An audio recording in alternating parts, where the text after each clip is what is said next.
जय श्री ओम नमः सुदेभ्यः। जय श्री ओम नमः सुदेभ्यः। ओंकारं लिंग संयुक्तं नित्यं ध्यायन्ति योगिनः कामं मोक्षदं चैव ओंकाराय नमो नमः। अविरल शब्दजनो दक्षाले सकलभूतलमलकलङ्का निरूपासि तीर्था सरस्वती हरितोऽमृता।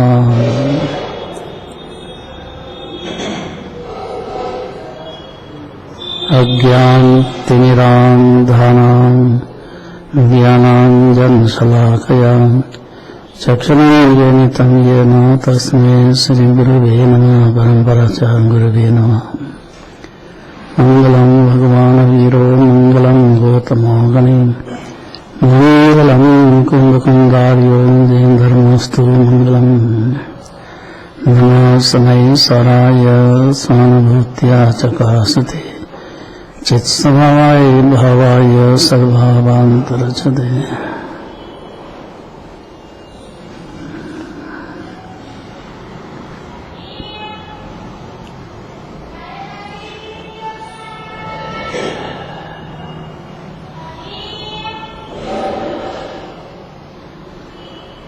जैन शासन का व्यवहार में भी बहुत जरूरी है। निश्चय नहीं तो जरूरी है ही।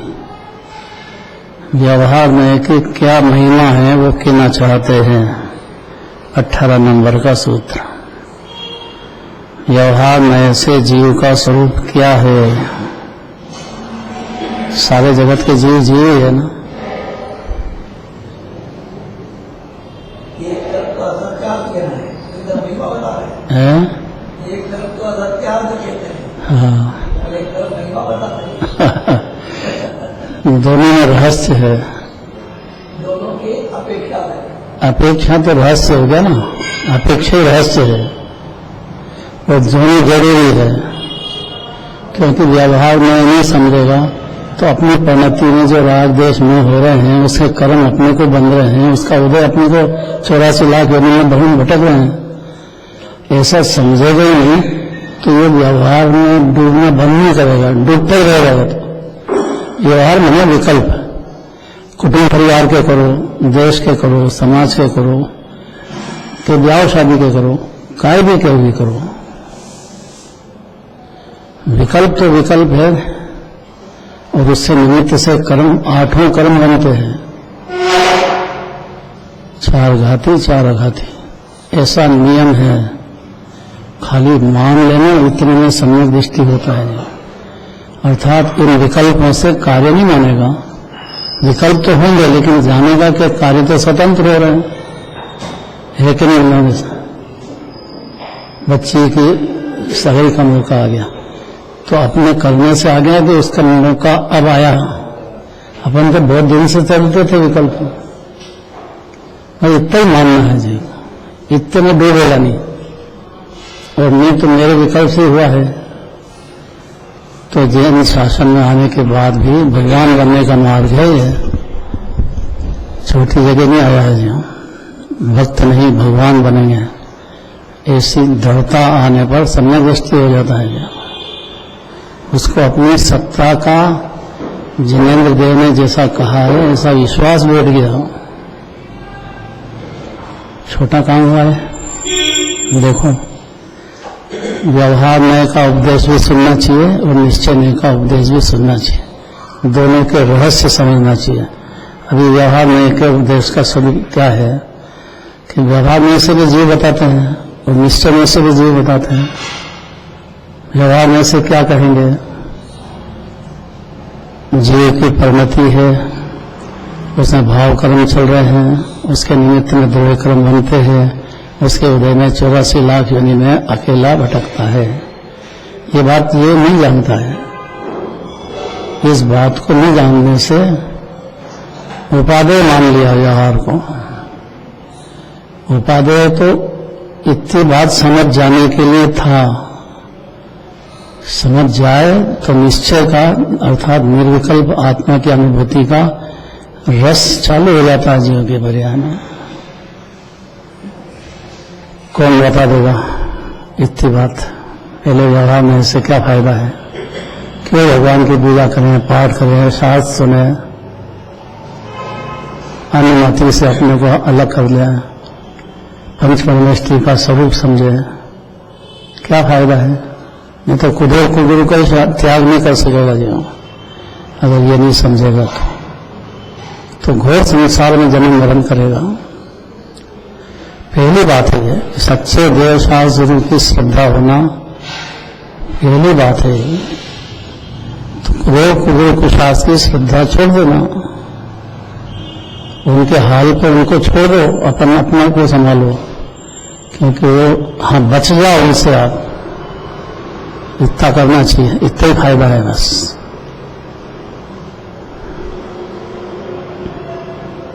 राजकुमार, क्या फायदा व्यवहार में से? हाँ, ये त्याग कम त्याग है।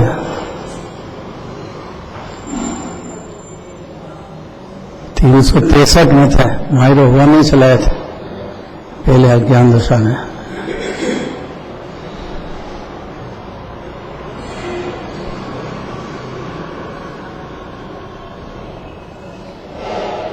और वही कह के गए हैं ये बात कि कुदेव कुशास की श्रद्धा में पहले त्याग कर दो, अपनी श्रद्धा में, चारित्र में, तो फिर कुदेव गुरु का व्यवहार होगा ही नहीं उसको।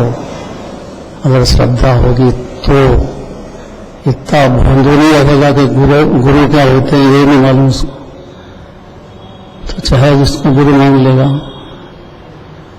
ऐसे ही चल रहा है, बड़ा भारी त्याग तो पहले ये कराते हैं। उनका व्यवहार तो व्यवहार भी कहा है। व्यवहार कहा जाता है व्यवहार से, नहीं पूरे शास्त्र का व्यवहार ही कहा है। अरे व्यवहार कहा जाता है द्रव्यलिंगी मुनिराज, उनका व्यवहार है मुनिराज जैसा, इसलिए कहा जाता है मुनिराज जैसा व्यवहार करते हैं वो द्रव्यलिंगी मुनिराज। वो कोई कुदेव कुकुर का शास्त्र को मानते नहीं बिल्कुल नहीं, और दुनिया नहीं पढ़ते हैं। खाली उनको आत्मा का अनुभव नहीं हुआ था, मेरी आत्मा की महिमा नहीं आई, इतना रह गया। बाकी व्यवहार में तो जरा सा भी पोल नहीं है उनके पास। ये आरोप जाता है ना कि भाई मुनिराज को नहीं मानते हैं। मुनिराज को द्रव्यलिंगी को सम्यक दृष्टि खूब ढोक देता है, मानता है, क्योंकि व्यवहार मार्ग में वो बहुत आगे बढ़ गए हैं। इससे तो अभी हाल परिवार का आगे नहीं छूट रहा है, वो सब छोड़ छाड़ के जंगल में चले गए। द्रव्यलिंगी मुनिराज की भली भारी महिमा है, कोई भी क्षण आत्मानुभूति हो जाएगी। सच्चे देवदास गुरु के पास तो हैं, लेकिन पुण्य भाव से नहीं तो एक तक अनंत बार गया है जो, ये बात है। इसलिए जानना तो चाहिए कि व्यवहार मार्ग भी है और उस अनुसार अपने को फॉलो करना है। कठिन हो गई बात। फिर द्रव्यलिंगी मुनिराज की गलती क्या है? उनको मिथ्या दृष्टि क्यों कहते हैं? संसार मार्ग के नेता क्यों कहते हैं उनको द्रव्यलिंगी मुनिराज को? बताओ, कोई ना कोई बोलो, क्या कहते हैं?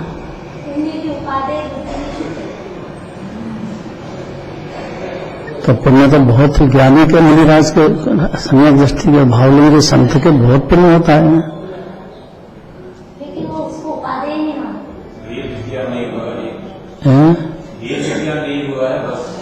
वेद ज्ञान नहीं हुआ, वेद ज्ञान होना बहुत जरूरी था, वेद ज्ञान नहीं हुआ। मूल की भूल गए, हासिल बाकी रह गया, बाकी सब कुछ बढ़िया था। हाँ, तो हासिल रह गया तो लेने का वो जो टोटल निर्णय आता फाइनल।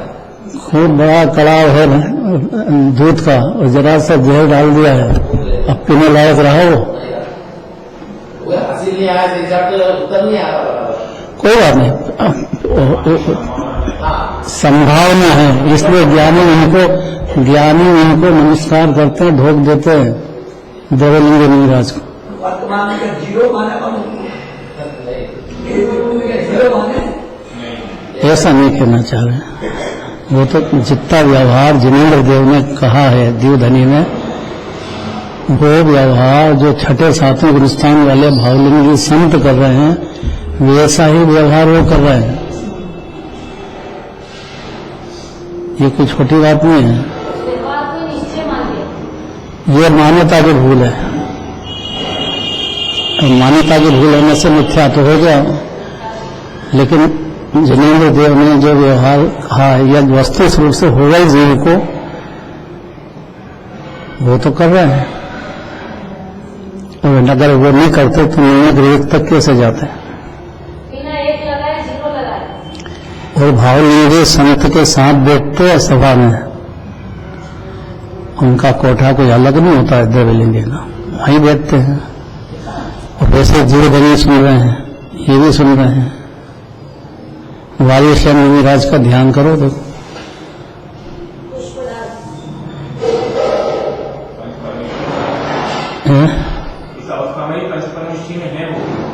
हाँ, पंच परमेष्ठी में व्यवहार से है, व्यवहाराभास है भले, लेकिन उसको व्यवहार कहा जाता है। व्यवहाराभास कहा ना, भास के दिया, वो भास समझने में तो ज्ञान हो जाए, पर व्यवहार के लिए ताकि समाज में और झगड़ा नहीं हो आपस में।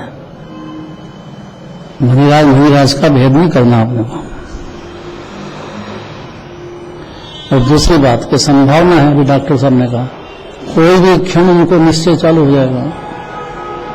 जब देवधनी सुन रहे हैं भगवान के, वहीं और मुनिराज के साथ ही बैठे हैं, अंदर देव के साथ ही बैठे हैं, उसी सभा में उनका है।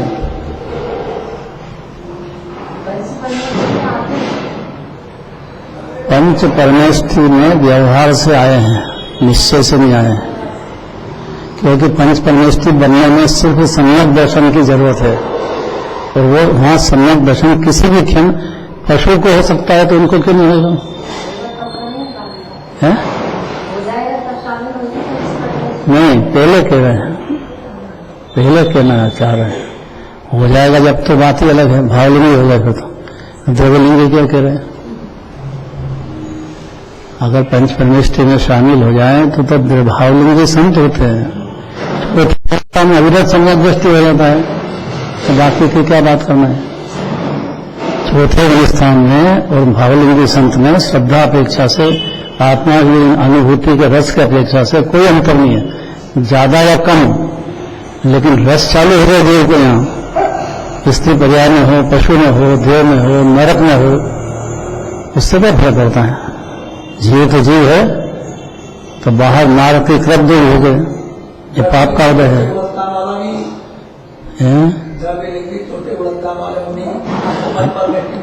है ना, पंच परमेष्ठी में इसलिए है कि व्यवहार तो पूरा पालन कर रहे हैं ना पंच परमेष्ठी जैसा,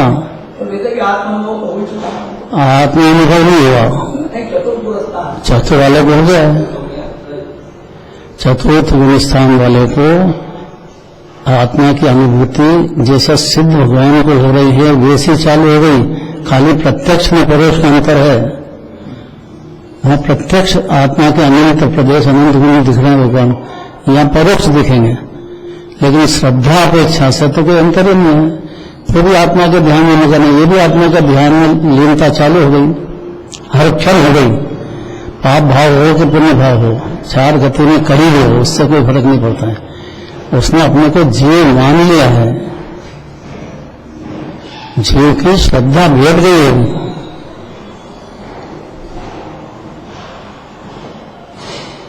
बहुत गजब बात सुनना है। जैसे माता होती है तो माता को छोटा बच्चा बहुत प्रिय होता है, ऐसा जैन शासन में चौथे स्थान वाले को सबसे ज्यादा प्रेम जिनवानी का मिलता है। वो संभालती है माता, जिनवानी माता, उसकी नजर इस पे है कि इसकी जो एक्टिविटी है उस पर खुदे कभी प्रवेश नहीं कर जाएगा, और उसको आगे बढ़ाने में प्रोत्साहन सारा का सारा, सारी जिनवानी का चौथे स्थान वाले को असली प्रेम मिल जाता है। तो प्रेम जीव मात्र से जिनवानी को तो, लेकिन वो लायक हो गया, लायक हो जाओ अर्थात उसको जिनेंद्र भगवान की सच्ची भक्ति पैदा हो गई, जिनवाने की पैदा हो गई। वो जिनवाने के अनुसार उसका ज्ञान और श्रद्धा वर्क करने लग गया। बहुत बड़ा फर्क पड़ गया इतना। तो बोलना याद नहीं है तो कोई जरूरत नहीं है, किसी को सुनाने का काम है ही नहीं। और तो श्वास भरने का दृष्टांत सामने है अपने, बोलना याद नहीं, याद रहता नहीं, तो किसको सुनाना है? उनके आत्मा का छिलका अलग है, दाल अलग है, इतना समझ गए तो वो दाल खाएंगे कि छिलका खाएंगे? तो ये अनादि से मिथ्यात्व में छिलके में निगम होगा था जी। हाँ, तो पुण्य पाप छिलके ही है खाली, और कुछ भी नहीं उसमें। और छिलके को उठा दे माना, उत्तर मिथ्या दर्शन ज्ञान चाहिए है। दाल उसमें खाने लायक है, इतना समझ गया तो दाल का संग्रह करेगा कि छिलके का करेगा? और छिलके का करता है, पुण्य पाप भला है, बस करे आकुलता करे जाओ। निराकुलता का रास्ता ही बंद हो गया श्रद्धा में उल्टा होने से। श्रद्धा से होते से चालू हो गया। ये बात कठिन तो है लेकिन सरल भी बहुत है। सरल इतनी है कि नरक में समझ जाए नहीं। कठिन इसलिए कि अनंत बार द्रव्यलिंगी बना, अनंत बार सब शास्त्र पढ़ लिए लेकिन उतरे ही नहीं। अर्थात आत्मा की अनुभूति कहना चाहते हैं। देखो व्यवहार में ऐसे कहना चाहते हैं कि जीव का स्वरूप जो जिनवानी कह रही है, व्यवहार में ऐसे कैसा है? पढ़ो हम।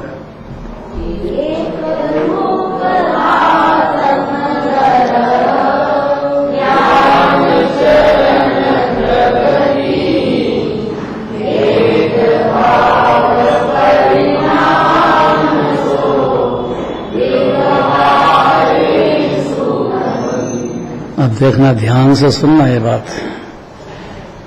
ये जीव अनादि से ज्ञान स्वरूपी, आनंद स्वरूपी मुक्त विराजमान है, बंधा है ही नहीं।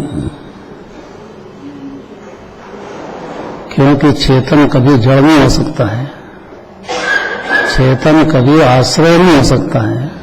अगर हो तो अनंत सिद्ध भगवान के लिए हो।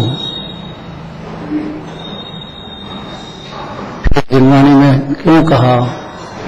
क्योंकि वो आश्रय में लीन होने से, व्यवहार में लीन होने से अज्ञानी नाम पाता है, मिथ्या दृष्टि नाम पाता है। देखो आत्मद्रव्य एक रूप है। अब कौन सा आत्मा? कि तीन लोक का कोई भी जीव हो, हाँ जीव अन्यमति हो तो भी उससे कुछ फर्क नहीं पड़ता है अन्यमति से। आत्मा तो उसका यही है। अगर ऐसा नहीं होता तो गंधर्व देव जो बने हैं अभी ग्रहित मिथ्यात्व में थे, कुदेव कुगुरु मानने वाले, कर्ता बुद्धि वाले। और यहाँ देखो सम्यक दर्शन के साथ महाबलिंगी संत बन गए, भगवान बन गए। इसलिए अन्यमति से कोई द्वेष नहीं कराना है, राग द्वेष नहीं करने का काम है। अन्यमति भी सिद्ध समान है उनका आत्मा। तो जलन करो और उनसे द्वेष पालो और उसको है देखो, श्रद्धा में बिल्कुल नहीं चलेगा। चारित्र में अपन बचो, बस इतनी बात है। उनसे कोई भी ज्ञानी बन सकता है। जी तीन लोग के नाथ है ना, तो इनका दरबार है। तो मैं कौन से जीव बच्चा बिगड़ गया हो तो भी बच्चा अपना है, सुधर जाए तो भी अपना है, मुनिराज बन जाओ तो भी है, या सिद्ध हो जाओ तो भी बात तो एक ही है। इसलिए आत्मद्रव्य एक रूप है। ये व्यवहार नए का कहना है। कितनी गलत गजब बात है। देखो क्योंकि कोई भी आत्मा में भेद नहीं करना है, सर्व आत्मा सिद्ध समाना, ये मेन बात है। इसीलिए समझाने के लिए विस्तार से कह दिया है, जो निगोद में बोलना।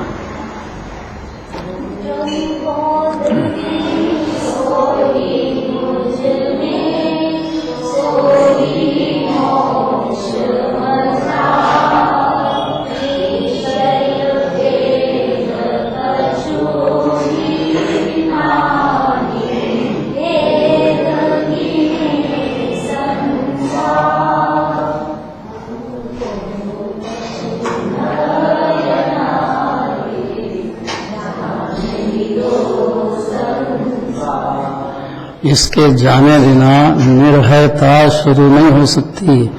निर्भय नहीं बनेगा जीव, भयभीत शरीर का भटकता रहेगा, मैं मर जाऊंगा।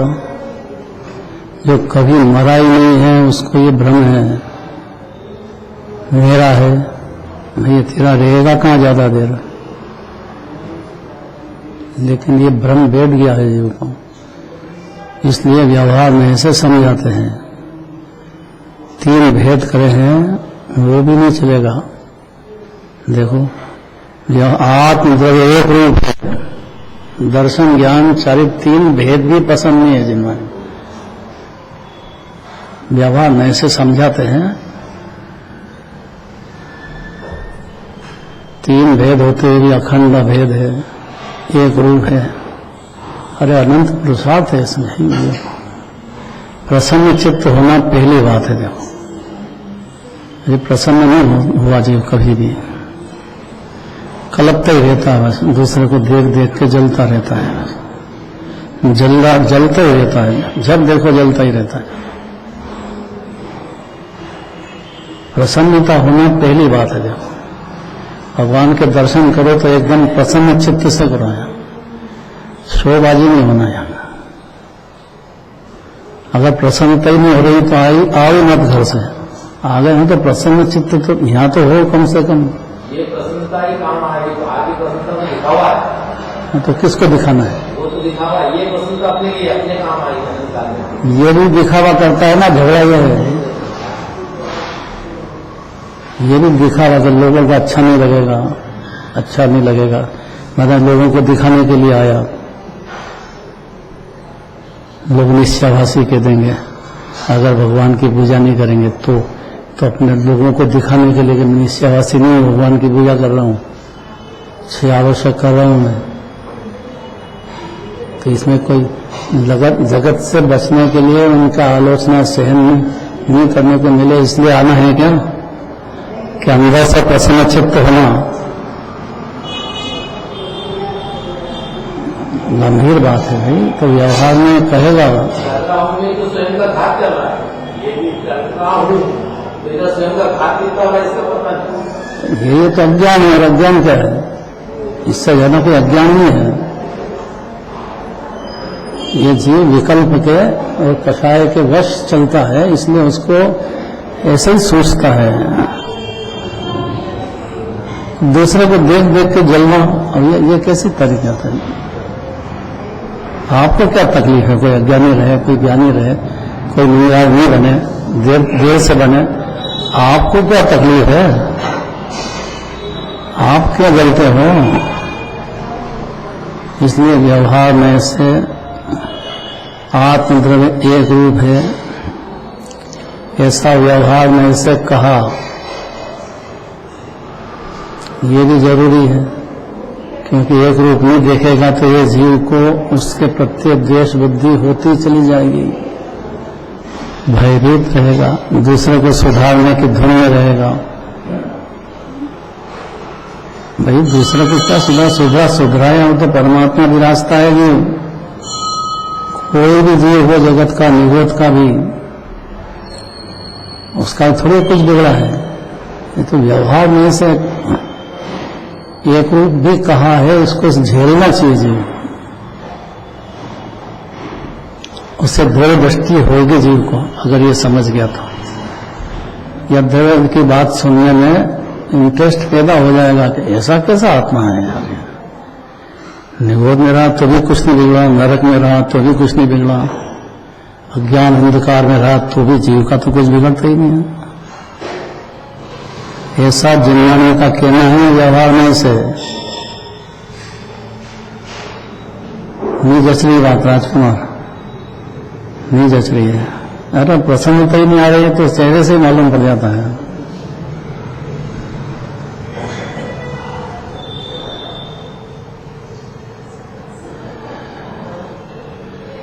कि दुबला क्यों है? कि बस दूसरे की फिक्र में दुबला है, बस और काल के लिए दुबला है।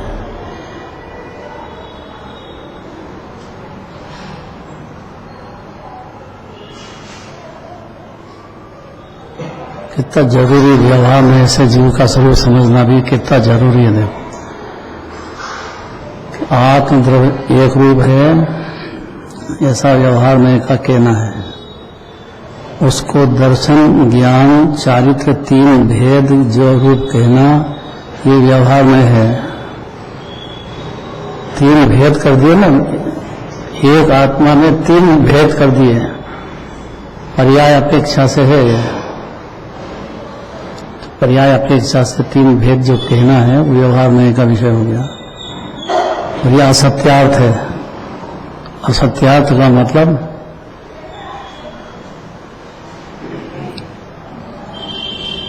कड़क शब्द में कहो